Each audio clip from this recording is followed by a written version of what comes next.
So I'm working on a competition cosplay piece. It's my first competition. I'm very excited about it. Problem with the piece is the bodice is giving me some trouble.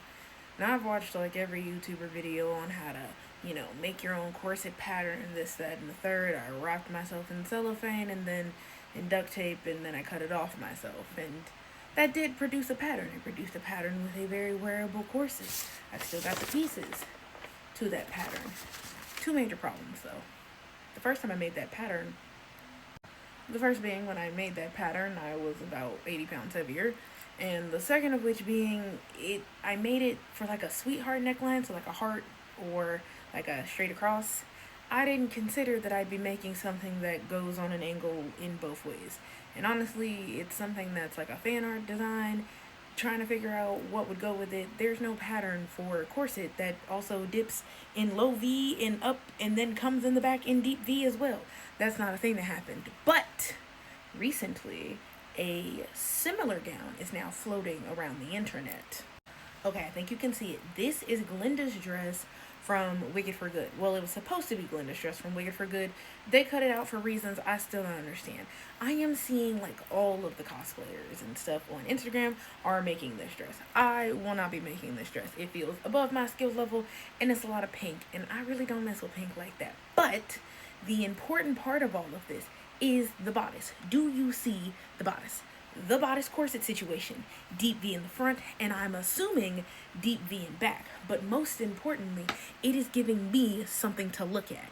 I can see that it is not one panel that is super tall. It's like a panel that's tall and gradually slopes, and then it slopes into another panel. That was my first mistake.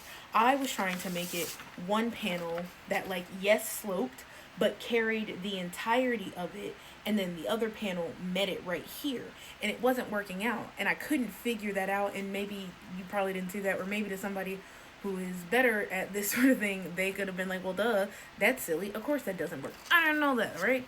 So it curves like this, but then the second one, which is just shorter, is also a slope down to wherever the actual like cleavage point, I guess, is. So it's literally two triangles like this connected to create the front dip, and then it happens on the other side as well, and it connects in the middle. This makes a lot of sense to me, and so with that new knowledge, I'm going to use said new knowledge to try to redraft my pattern pieces to fit for the competition piece that I'm making. So this is my muslin mock-up corset, okay? You can see it's not necessarily sewn together the best in the middle, but I was rushing and I just wanted to see. This fits, so I accounted for the less inches that I am now. So I accounted for that when making this, and I've got some pretty good practice on my lines being pretty straight. They're a little shaky in some places, but that's mostly because this is my mock-up and I was rushing. I want to get through the mock-up phase so that I can have this ready by Blerdcon, and I feel like I'm running out of time, even though it's several months from now. Not important. Anyway, so as you can see, my attempt at this didn't go well because I was trying to make the angle happen on just one side right here to meet in the center to then also slope on the other side. That is not true. It needs to be two sloping triangles next to each other to go all the way down to meet in the middle. That is how it should work. So I have my two pattern pieces that I used to make these.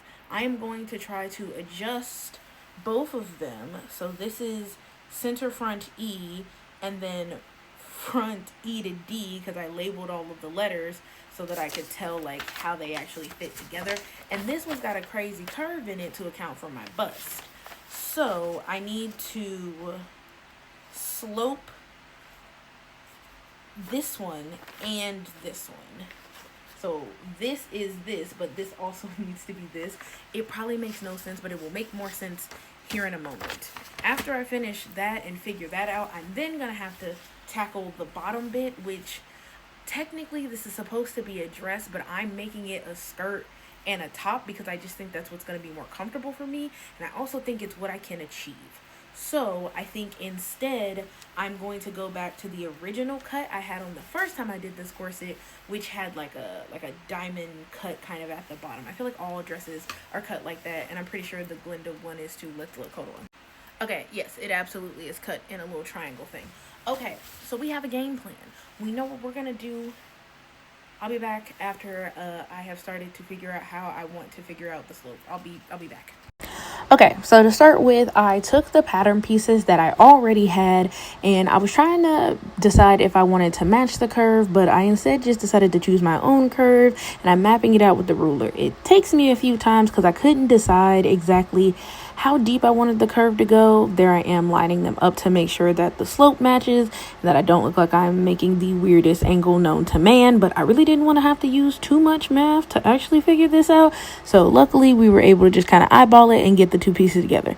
And now I am taking that piece, the first piece that I drew, and I am drawing it onto my muslin. I iron my muslin later, don't worry. I use the muslin to make it because it is a little bit cheaper of a fabric that has no stretch to it. All of that, moving around that you see me doing. Yeah, I couldn't find my fabric scissors. I put them on my desk after I used them last time and then they still weren't there. It's very strange. I lose my scissors a lot. So then I was trying to decide exactly how long I wanted it to be at the bottom because I knew I kind of wanted to put it into like a little diamond point at the bottom of the corset type thing. So I decided to give myself extra work room rather than giving myself less work room. This pattern then has the second piece for the front, so I am tracing the second curve out, and I decided while I was tracing it onto the fabric I didn't like the curve of it, so I changed it.